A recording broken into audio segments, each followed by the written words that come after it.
आता मी आहे पुण्यातल्या कात्रज भागातल्या दत्तनगर चौकामध्ये आणि इथे एक मागं पूल आहे. त्या पुलाखालून इतक्या गाड्या जात आहेत आणि खड्डेही इतके आहेत. इतके खड्डे दिसतात ना मला मजा ही आ गया भाई. अब हम जाएंगे खड्डे में. म्हणजे खड्डे किती येते तुम्हाला आज मी दाखवणार आहे.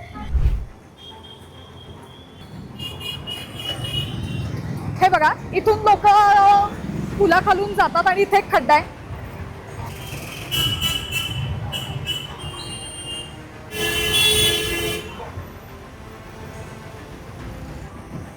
रस्त्याच्या बरोबर मध्ये इतके खड्डे सापडलेले आहेत. म्हणजे आम्ही खड्डे शोधतच फिरतोय. म्हणजे पुण्यातले जे मेन भाग आहेत त्या भागामध्ये इतके छान स्वच्छ सुंदर चकचकीत रस्ते केलेले आहेत ना. आणि त्या रस्त्यावरचं डांबर कणभर पण हल्लेलं नाहीये.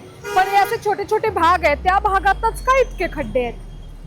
काय कारण असू शकते याच्या मागं. आणि हे खड्डे तेव्हाच दिसतील जेव्हा निवडणुका येतील का आत्ताही खड्डे कोणी मुजवणार आहे.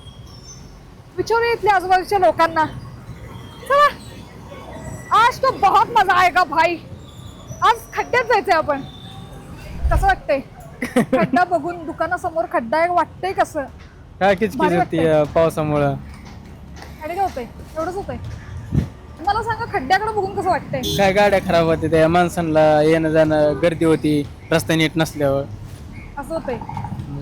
मग काय खड्डे चांगले आहेत काय. नाही खड्डे चांगलं कुठं होतं. ठीक आहे एक मिनिट आपण पुढच्या दुकानात जाऊया. दुकानाच्या बाहेर एवढा मोठा खड्डा आहे. खडी टाकली आहे. कसं वाटतंय खड्डा बघून. आता ती ह्याचं पाईपलाईनचं काम चालू होतं त्याच्यामुळे ती खाणलंय. ते झालं की करून घेणार आहे. कवा पाऊस चालू आहे ना त्याच्यामुळे ती ही करता येत नाही डांबरी करून.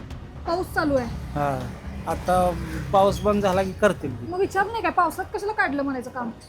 पावसात ते आता आधीच चालू होतं ना त्यावेळेस पाऊस नव्हता. केव्हापासून चालू आहे. 2-3 महिने झाले त्याला. तरी रस्ता होईना. होईना ती पाईपलाईनचं काम चालू होतं ना. कवा विचारलं काय. हे एवढे खड्डे तोंडावर पडायची लक्षण आहेत की. आता काय करणार कसं वाटतंय खड्ड्याकडे बघून. काय भारी वाटतंय का खड्डा मस्त दुकानाच्या बाहेर. त्याला काय विलाज नाही आता काय करणार टाका काम म्हणून जरा खडी बिडी टाका जरा त्यातल्या त्यात तरी बरा करून त्यांनी द्या. टाकून पूर्ण करून घेतलंय. फक्त आता डांबरीकरण राहिलं ते पावसामुळे ते थांबले. कवा होणार पुढच्या पावसाळ्यात. आता काय पाऊस उघडल्याशिवाय ते बसत नाही ना डांबर.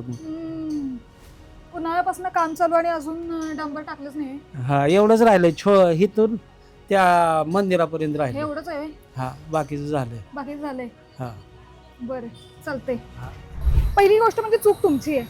निवडणुकीपूर्वी तुम्हाला चांगले रस्ते करून दिलेले होते का नव्हते. दिलेले होते. तुम्ही या रस्त्यावरनं सारख्या गाड्या चालवल्या. रस्त्यावरती खड्डे पडले. आणि त्यानंतर दुसरी चूक जर कुणाची असेल तर ती आहे पावसाची. खरं तर पावसाने एवढं पडायचं काही गरजच नव्हती. पहिली गोष्ट पाऊस पडला हे डांबर वाहून गेलं. बाकी चूक तुमची आणि पावसाची. खड्डे पडले सारख्या गाड्या चालवताय तुम्ही आणि पाऊस पडला त्यामुळे डांबर वाहून गेलं. बाकी कमाल रस्ते तुम्हाला दिलेले होते का नाही. चूक आपली आहे. दत्तनगर परिसरात आहे. इतर ठिकाणचे रस्ते अगदी चकचकीत. तर मग ह्या अशा आतल्या छोट्या छोट्या भागातले रस्ते करायला प्रॉब्लेम काय. रुको भाई निवडणुका येऊ देत मग कळेल तुम्हाला चकाचक रस्ते काय असतात. काका खड्डा बघून कसं वाटतं. काय त्रासच होतो. काय त्रास होतोय तुम्हाला प्रवास करताना खड्ड्यातून. इथल्या भागात राहता. हो इकडे हे काय सगळं उकरलंय. पाईपलाईन टाकली आहे कामं म्हणे. झाली आहे त्याच्यानंतर रस्ताच केलेला नाहीये. पण पावसाळ्या आधी तरी करणं अपेक्षित होतं ना. पावसाळ्यात तर चालू होती कामं. बरंच खोदणं आणखीन काय काय कामं होती. पण ते काय रोजचाच त्रास झालाय. वर खाली रस्ते खड्डे त्रास तर आहे. काय बोलण्यात काय अर्थ नाही. काय आता बोलणं सगळे बघता येतात पण काय त्याच्यावर ऍक्शन नाही. कधी घेणार विचारलंय काय. नाही काय केलं हे नाही. विचारलंच नाही. खड्ड्यातच जायचं. काय सामान्य नागरिकांनी खड्ड्यातच जायचं. तसंच झाली आहे परिस्थिती आता खरं सांगायचं. सगळे टॅक्सेस भरायचे सगळे कायदे पाळायचे पण या सगळ्या ज्या अडचणी आहेत त्याला तोंड देत राहायचं. अवघड झालंय. काय पाईपलाईन साठी खड्डा करतायत. ते काय सिमेंट टाकत काय तर म्हणजे पाऊस आहे. मगाशीच पडले मी तुम्हाला पावसाची चूक आहे. बाकी कोणाची नाहीये चूक आयुष्यात. काकू नाही हे एवढं सगळं खडून ठेवलंय. कसं वाटतंय खड्डा बघून. नाही चांगलं वाटत. चालताच येत नाही. मग काय तक्रार केली का नाही. नाही केलेली. का नाही गेली. काय करायचं. पाऊस मग पडत काय होता. खड्ड्यातून पडल्यावर तक्रार करायची. पाऊस पडत होता ना. हा मग मग तरी हो खड्डे, पाणी साठणार, रस्ता दिसणार नाही. मग सांगितले ना काय प्रॉब्लेम? नाही सांगितलेलं आम्ही. का असं केलं? ते पाईपलाईनचं काम चाललंय ना. होय की, हा म्हणून पण तरी विचारायचो, हे फारच हो. डेंजर आहे की. डेंजरच आहे. ते सांगितलं होतं मी गोडबड्यांना त्या दिवशी. मग काय म्हणजे म्हणजे जरा पाऊस पडतोय ना त्यामुळे होत नाही. बरं मग कधी करतील? काय माहिती आता कधी करते. नाही चालता येते. चालायचा प्रॉब्लेमच आहे. बर, नीट जावा, जपून जावा.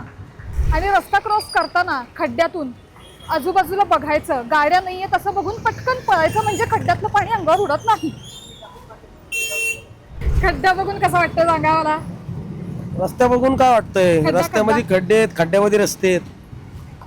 नक्की काय आहे? नक्की काय आहे? अर्धवट काम करून ठेवले सगळं. आहे की नाही अर्धवट काम? आहे की अर्धवटच काम आहे सगळं. मग कधी आता पाऊस आहे म्हणून रस्ता नाही केला, चला मान्य. पावसाळा म्हणून नाहीये, पण पावसाळ्यात ही काम करणं चुकीचं आहे. आता हे खोदकाम ज्यांनी केलंय पावसाळ्यात नव्हतं केलं पाहिजे. आता महिना 2 महिने आले, हा त्रास सर्वांना भोगावा लागतो ना. काय करणार त्याला? विचारलं काय विचार करायचा याचा? त्यांनी अर्धवट ठेवलेलं आहे. हे प्रशासनाचं काम आहे, त्यांनी केलं पाहिजे. विचारलं काय? प्रशासन काय करणार? प्रशासन झोपलंय. आपल्याला त्रास सहन करावा लागतो, आपण तो करतोय. खड्ड्यात उभी आहे आणि महापालिकेनं असा एक दावा केलेला आहे की 16,539 खड्डे त्यांनी आत्तापर्यंत मुजवलेले आहेत. अजून काही खड्डे शिल्लक आहेत. पण पुणेकरांसाठी अभिमानाची गोष्ट हीच आहे की पुण्यातले खड्डे 16,539 खड्डे मुजवले गेलेत. अजून काय पाहिजे पुणेकरांना? इतके चकचकीत रस्ते होते पण तरीसुद्धा त्यात खड्डे झाले आणि आता ते मुजवले गेले. आणि महापौरांनीही सांगितलेलं आहे की मागच्या वर्षीपेक्षा ह्या वर्षी खड्ड्यांचं प्रमाण हे कमीच आहे. अजून काय पाहिजे तुम्हाला? खड्ड्यांचं प्रमाण कमी आहे पण चांगले रस्ते कधी मिळणार हे जर तुम्ही मला विचारत असाल तर प्लीज मला नका विचारू, कारण याचं उत्तर माझ्याकडेही नाही आहे आणि कदाचित प्रशासनाकडेही नाही आहे.